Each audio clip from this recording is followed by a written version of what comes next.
यहाँ पर? कुछ नहीं बेटा, कुछ नहीं, तू परेशान मत हो। हम कल ही गांव के बाहर जो तांत्रिक महाराज रहते हैं उनके पास चलेंगे। ठीक है माँ, हम जल्द ही उनके पास चलेंगे। मुझे बहुत डर लग रहा है माँ, ये बार बार मुझे डरावने सपने आना, ये सब हमारे साथ क्यों हो रहा है माँ?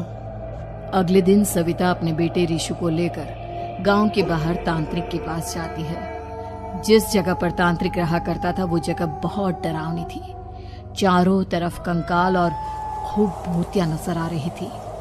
गांव से दूर वीराने में उस जगह पर जोर से आंधी चल रही थी। ऋषु ने डर कर अपनी माँ का हाथ पकड़ लिया। माँ मुझे बहुत डर लग रहा है, ये कैसी जगह है? देख बेटा, हमारे साथ जो कुछ भी हो रहा है उसका इलाज सिर्फ और सिर्फ ये तांत्रिक महाराज ही बता सकते हैं। अब यही है जो हमें प्रॉब्लम से बाहर निकाल सकते हैं। जैसे ही सविता और ऋषु तांत्रिक की झोपड़ी के अंदर पहुंचे, वहां का नजारा देखकर उनकी आंखें फटी की फटी रह गई। तांत्रिक की झोपड़ी के अंदर कई सारे लोग अपनी गर्दन घुमा घुमा कर जोर जोर से चीख रहे थे। कौन हो तुम और यहाँ क्यों आई हो? महाराज, मेरे बेटे को कुछ दिनों से एक डरावनी काली परछाई नजर आती है और कल रात उसने मेरे बेटे पर हमला भी कर दिया।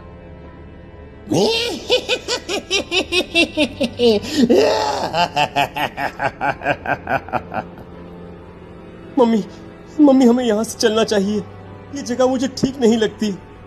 नहीं बेटा, ऐसा नहीं कहते। रुक जाओ, 2 मिनट के लिए रुक जाओ। क्या कहा? काली परछाई?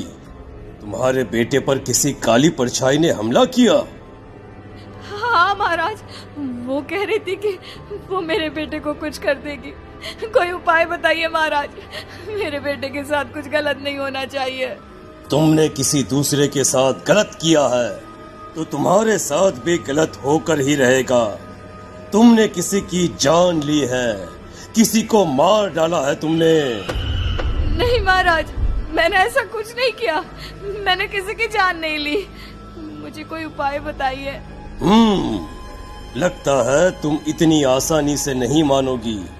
मैं तुम्हें अभी उस काली परछाई से मिलवा देता हूँ और वही सारा सच तुम्हारे सामने लेकर आएगा। सविता और ऋषु ने डर के मारे अपनी आंखें बंद कर ली। तभी अचानक तांत्रिक की झोपड़ी में अजीबोगरीब आवाजें गूंजने लगी। सविता और ऋषु बुरी तरह से कांप रहे थे। आंखें खोलो और अपने सामने देखो। क्या यही है वो जिससे तुम कल रात को मिली थी? बताओ मुझे।